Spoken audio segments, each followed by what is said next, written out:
Look everybody, the pictures from our cruise are ready. I've made a really cool photo album too. Hello dear viewer, 6 feet of bubblegum, Murdoch X here, and today let's bash a game. Turn away ye faint of heart.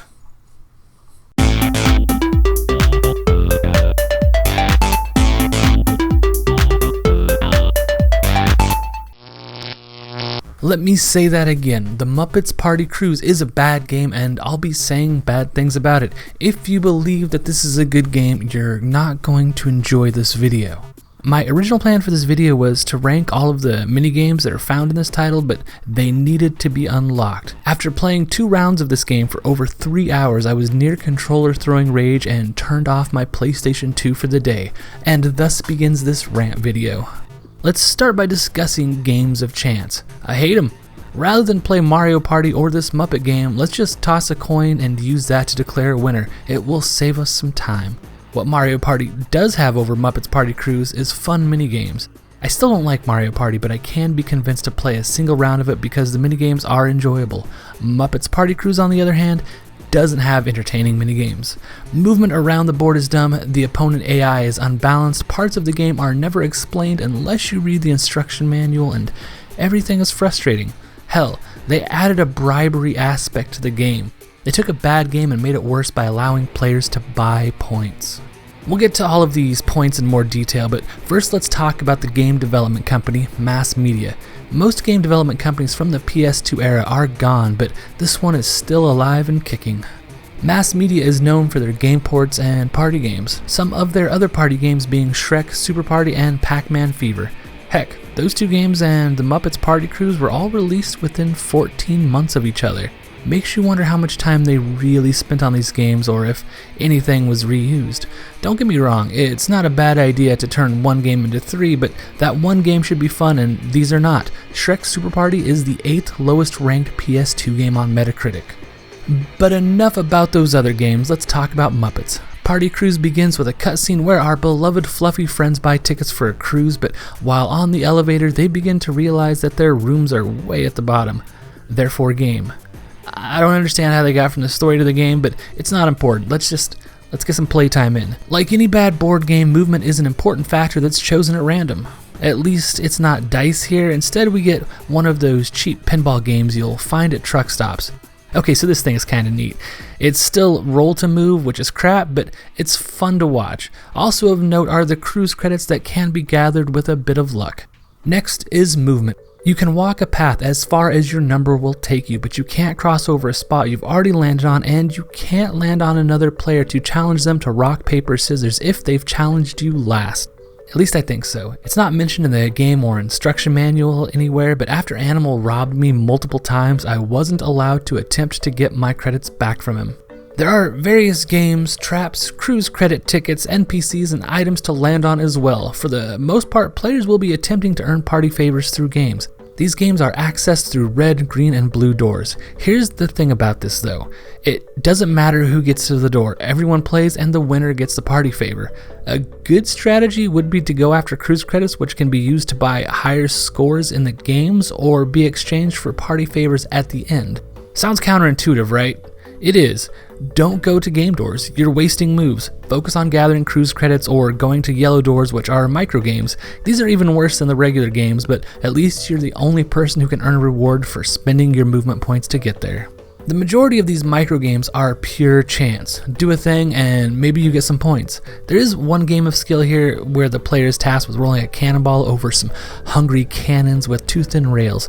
The payout on these yellow door games seem to max out at around 250 credits, but 500 is the cost of a party favor at the end of the game, so it's not a bad trade. Let's get away from this horrible board and discuss some of the minigames for a bit. These are all over the place, have poor description, and the AI tends to be a god or a noob while playing them. Never anything in between.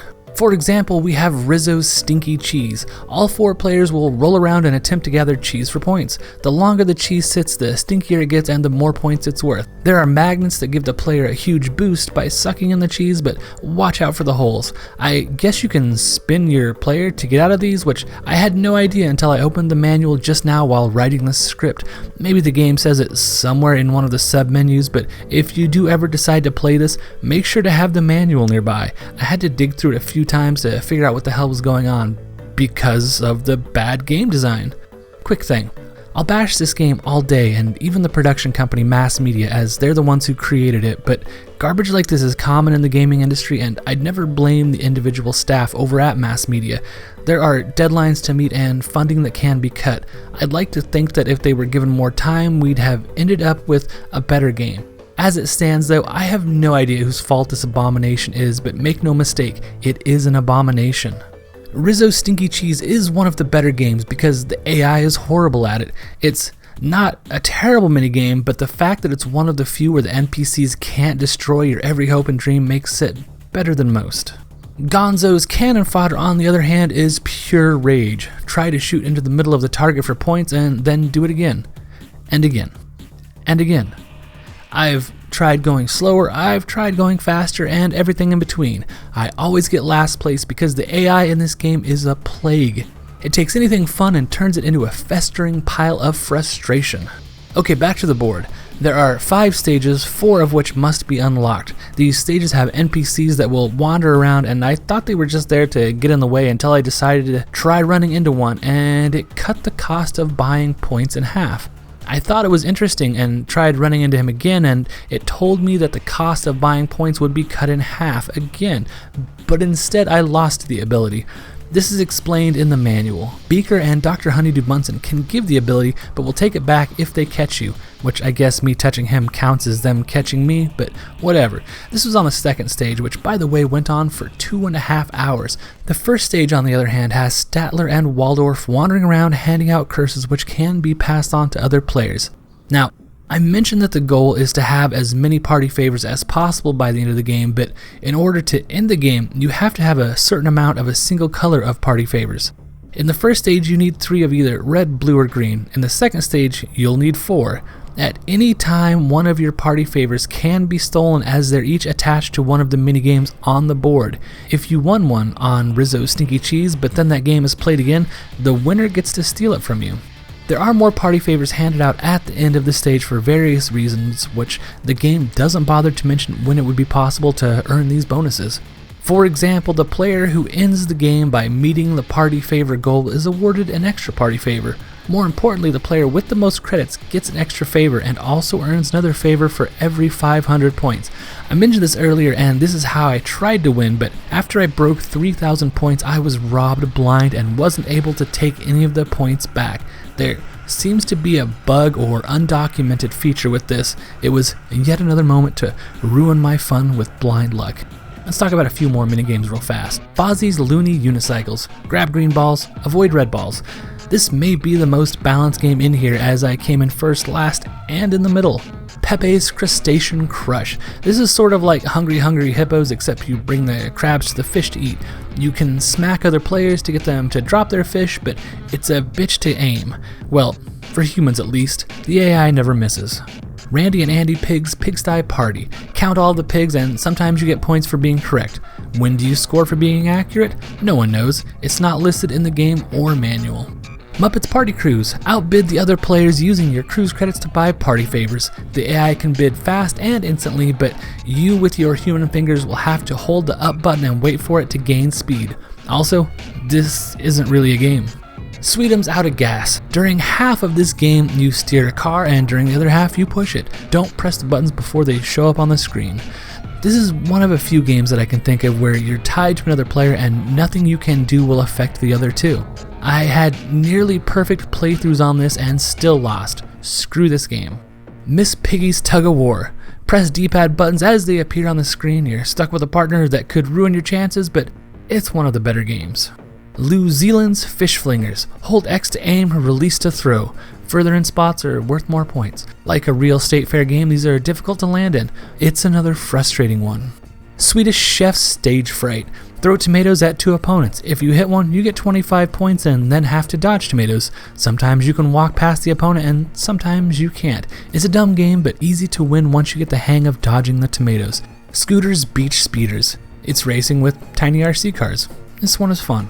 Statler and Waldorf's Shuffle Chalk. It's shuffleboard, and like some of the other games, is played in pairs, so no matter what you do, the other two players will get good or bad scores, and there's nothing you can do about it. It's fun, but no matter how well you play, you'll probably lose to one of the two players you can't interact with. Kermit's Slippery When Wet. Grab gems, avoid dynamite. It's hard to tell when you've collected a gem, and dodging dynamite is tricky. It's frustrating. Bean Bunny's Speed Bingo. This game is dumb, but I like it.